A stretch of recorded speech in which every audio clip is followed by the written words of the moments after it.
बारे में सपोज करो यहाँ पे कोई इंफॉर्मेशन है। मैंने यहाँ पे ये कोई डाटा ऐड कर लिया, रैंडम डाटा, और यहाँ पे हमने लिया उत्तम नगर, ये हेडिंग।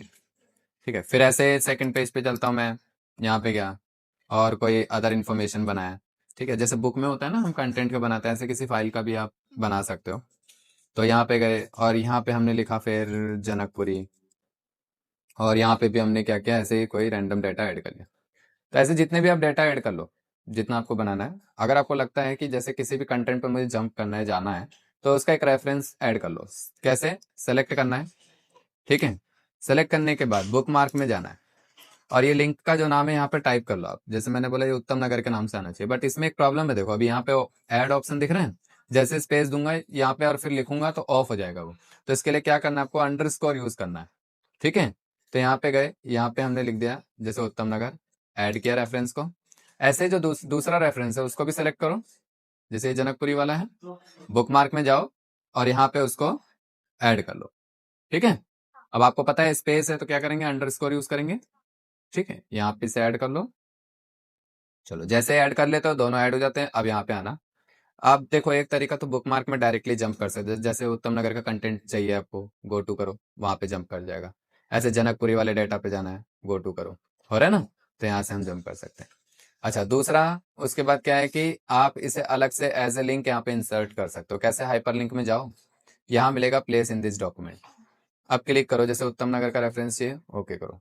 फिर नीचे गए, दूसरा हाइपरलिंक में गए, जनकपुरी का कंटेंट चाहिए, ओके करो। अच्छा उत्तम नगर वाले पे जाना है तो उसमें क्या करना है, कंट्रोल के साथ में जैसे ही क्लिक करोगे माउस से लेफ्ट वाला, तो ये उत्तम नगर के कंटेंट पे जंप कर जाएगा। इसी तरीके से जनकपुरी वाले कंटेंट पे जाना है, कंट्रोल के साथ क्लिक करो, ये यहाँ पे जंप कर जाएगा। ठीक है, ये तो हो गया जब हमारा डाटा जो है हम खुद ऐड करते हैं, इस तरीके से बनाते हैं। अगर मान लो कोई फाइल है जो आपको बार बार जरूरत पड़ रही है और वो बनी बनाई है, वो उसका रेफरेंस इस फाइल में हमें देना है। ये कई बार किसी वेबसाइट का रेफरेंस हमें ऐड करना होता है कंटेंट के बीच में, तो डायरेक्ट क्या करना, हाइपरलिंक में जाना। अब जैसे मैं यहाँ पे एग्जिस्टिंग फाइल और वेब पेज पे जाता हूँ, और मैंने बोला कि यहाँ पे मेरे पास ना एक फाइल पड़ी है, ये ले लेते हैं हम, इमेज फाइल। ठीक है, ये ले लो, या फिर इसमें आप डेस्कटॉप से भी, मैं देखता हूँ डेस्कटॉप पे अगर कोई अदर फाइल पड़ी है तो वो ले, जैसे बायोडाटा करके है ना, यहाँ पे ब्लैक बैकग्राउंड करके हैं, आ रहे ना सारे के सारे। तो यहाँ पे ओके करता हूँ, अब ये रेफरेंस आ गया है। तो जैसे ही कंट्रोल के साथ देखो क्लिक करूंगा, बस ये ध्यान रखना लिंक को फॉलो करने के लिए आपको कंट्रोल के साथ में क्लिक करना है। ठीक है, ऐसे लेफ्ट वाला क्लिक, अब ये देखो यहाँ पे ये ओपन हो गया, आगे ना ब्लैक बैकग्राउंड था जो, इस तरीके। क्लियर है, समझ में है? हाइपरलिंक अगर रिमूव करना होगा तो हाइपरलिंक में जाना और यहाँ से रिमूव लिंक कर देना। तो रिमूव लिंक करने के साथ ही क्या होगा, ये लिंक को रिमूव कर देगा। ठीक है, अच्छा दूसरी चीज इसमें एक और सीखो, जैसे उत्तम नगर का यहाँ रेफरेंस आ रहा है, तो अभी मैं इसमें ना कर्सर ले जाता हूँ, तो यहाँ क्या लिखा आ रहा है देखो, कंट्रोल ये plus click to follow link, और उसके ऊपर लिखा आ रहा है उत्तम नगर। तो इसका जो ये रेफरेंस है ना, रेफरेंस स्टाइल आप चेंज कर सकते हो। यहाँ पे जो उत्तम नगर का आ रहा है ना, तो स्क्रीन टिप क्या आना चाहिए, मैंने बोला उत्तम नगर नहीं, वहां पे लिंक 1 आना चाहिए, ऐसे लिखा हुआ है। ओके करो, ओके करो। अब देखो, अब देखना जैसे इस पे कर्सर ले जाऊंगा ना तो लिंक 1 लिखा है। ठीक है, अच्छा टेक्स्ट टू डिस्प्ले है, जैसे जनकपुरी वाला है, तो मैंने बोला यहाँ पे डिस्प्ले पे कुछ और आना चाहिए। तो इसके लिए आपको क्या करना है, हाइपरलिंक में जाना है, और हाइपरलिंक के अंदर यहाँ पे हेडिंग ऐड कर लो, गुड इवनिंग। और यहाँ पे टेक्स्ट टू डिस्प्ले क्या आना चाहिए, मैंने बोला यहाँ पे लिंक 2। लेकिन ये टेक्स्ट जो है डिस्प्ले पे दिखाई देगा, लेकिन स्क्रीन पे क्या आना चाहिए, जब उस पे कर्सर ले जाएं तो वहां पे लिखा हुआ है जनकपुरी। ठीक है, ओके करो, ओके। अब देखो जैसे कंट्रोल साथ क्लिक करूंगा तो सेम वही लिंक फॉलो करेगा जो था। ठीक है, वापस ऊपर चलते हैं, और लिंक 2 को फॉलो करना है, यहाँ से हम ऐड। ठीक है, क्लियर है, कोई डाउट तो नहीं है? चलो आगे बात करते हैं। तो देखो ये तो हो गया हमारा इसके अंदर हाइपरलिंक बुक मार्क का काम, यहाँ से ऐड कर लेते हैं। अब इसी तरीके से पेज नंबर अप्लाई करना है, जैसे हमारे पास 3 पेजेस हैं, पेज नंबर अप्लाई करना, तो यहाँ पे आ जाओ। पेज नंबर कहाँ चाहिए, टॉप पे चाहिए, बॉटम में चाहिए? तो टॉप का मतलब है टॉप में भी 3 अलाइनमेंट आएंगे, देखो लेफ्ट, सेंटर और राइट में, और अलग अलग फॉर्मेट भी आपको मिल जाएगा। तो जैसे टॉप ऑफ पेज मैंने क्लिक किया तो यहाँ पे टॉप पे आ जाएगा, क्लोज हेडर एंड फुटर कर रहा हूँ यहाँ से। ठीक है, हेडर होता है टॉप का हिस्सा पेज का, और फुटर होता है पेज का बॉटम हिस्सा। क्लोज किया तो देखो पेज 1 दिखा रहा है, यहाँ पे पेज 2 पे आओगे सेकंड पेज आ रहा है, ऐसे थर्ड पेज पे आओगे तो पेज 3। ठीक है, आप कहते हो कि मुझे इसे नहीं रखना है तो इंसर्ट में जाओ, पेज नंबर में यहाँ से रिमूव कर सकते हो। ठीक है, अच्छा बॉटम पेज करूंगा तो क्या होगा, पेज के हाँ बॉटम इससे में आएगा, हटाना है रिमूव। ऐसे पेज मार्जिन सेट कर सकते हो, नंबरिंग का जो है मैंने बोला जो पेज मार्जिन है उसके हिसाब से पेज नंबर ऐड हो जाए। क्लिक करो, यहाँ पे आ जाएगा, क्लोज करो, ये देखो पेज 3, पेज 2, पेज 1, ये मार्जिन एरिया था ना हमारा, उसके हिसाब से ऐड हो गया। अच्छा फिर यहाँ पे आओ, यहाँ पे जाके मार्जिन को हमें हटाना है तो रिमूव कर दो। करंट पोजीशन में क्या होगा, जो एक्टिव पेज होगा सिर्फ उसी पे नंबर आएगा।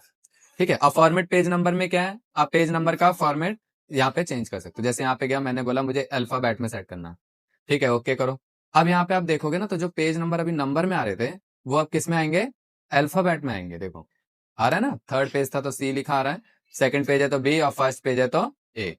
ठीक है, बाकी अगर पेज नंबर नहीं यूज करना है तो रिमूव कर दो, या पहले वाला फॉर्मेट चाहिए तो फॉर्मेट पेज नंबर में जाओ, यहाँ से नंबर ले लो, आप नंबर आ गया, ओके करो। ठीक है, बाकी नहीं यूज करना है तो यहाँ से आप रिमूव कर दो। सेम इसी तरीके से देखो, हेडर फुटर के ऑप्शन दिए होते हैं कि आपको मान लो यहाँ पे कोई टाइटल डालना है, लोगो लगाना है, डेट एंड टाइम अप्लाई करना है, तो हेडर फुटर का ऑप्शन इसीलिए दिया जाता है कि हम किसी एक पेज पे जो भी फॉर्मेट अप्लाई करेंगे वो सभी पेजेस पे आएगा। तो यहाँ पे आओ और यहाँ पे आप क्लिक कर लो, या फिर एडिट हेडर कर लो। अब जैसे यहाँ पे मैंने बोला डेट एंड टाइम चाहिए, तो क्लिक करो, ओके करो, ये आ गया। टैब दबाया यहाँ पे, और यहाँ से मैंने पिक्चर एक क्लिप आर्ट से यहाँ से मान लो कोई इमेज ले लेते हैं, मैं पिक्चर पे जाता हूँ और यहाँ से हम कोई फोटो भी ऐड कर लेते हैं। यहाँ से गए सॉफ्टवेयर, और यहाँ से वॉलपेपर्स वगैरह में कंप्यूटर की कोई इमेजेस लगा देते हैं। ठीक है, ये हमने लगा दिया। ठीक है, ये आ गया।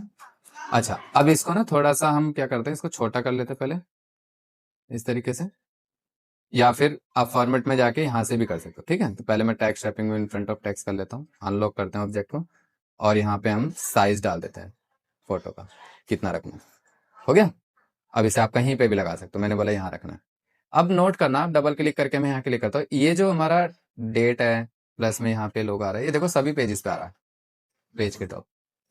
ठीक है ना, क्यों, क्योंकि हमने हेडर में अप्लाई किया था। आप चाहो तो इसे डबल क्लिक करके भी हेडर ऑन कर सकते हो, डबल क्लिक करके क्लोज कर सकते हो। तो इंसर्ट में जाके आपको करना क्या था, हेडर पे। अब अगर पेज के बॉटम में चाहिए तो फुटर, हाँ सेम चीज है, एडिट करोगे तो वापस ये एडिट हो जाएगा। ठीक है, गो टू फुटर यहाँ से भी कर सकते हो, हेडर पे जा सकते हो। अगर आप चाहते हो कि पहला पेज बिल्कुल डिफरेंट हो, डिफरेंट डिफरेंट फर्स्ट पेज कर दो, उस पर हमने लिखा है यहाँ पे STI लिखा है, तो फर्स्ट पेज पे STI आएगा, क्लोज करना, बाकी पेजेस पे वही कंटेंट होगा जो पहले अप्लाई किया था। ठीक है, ऐसे ऑड इवन पेजेस का भी यहाँ पे सेटअप कर सकते हो। ठीक है, क्लियर है, कोई डाउट तो नहीं है। अब इसको अगर रिमूव करना होगा तो यही जाना, जैसे हेडर अप्लाई किया तो यहाँ से रिमूव हेडर कर देंगे हम, तो ये हट जाएगा। ठीक है, तो अब बैठ के इसी तरीके से प्रैक्टिस करो, कोई डाउट होता है तो पूछना। ठीक है।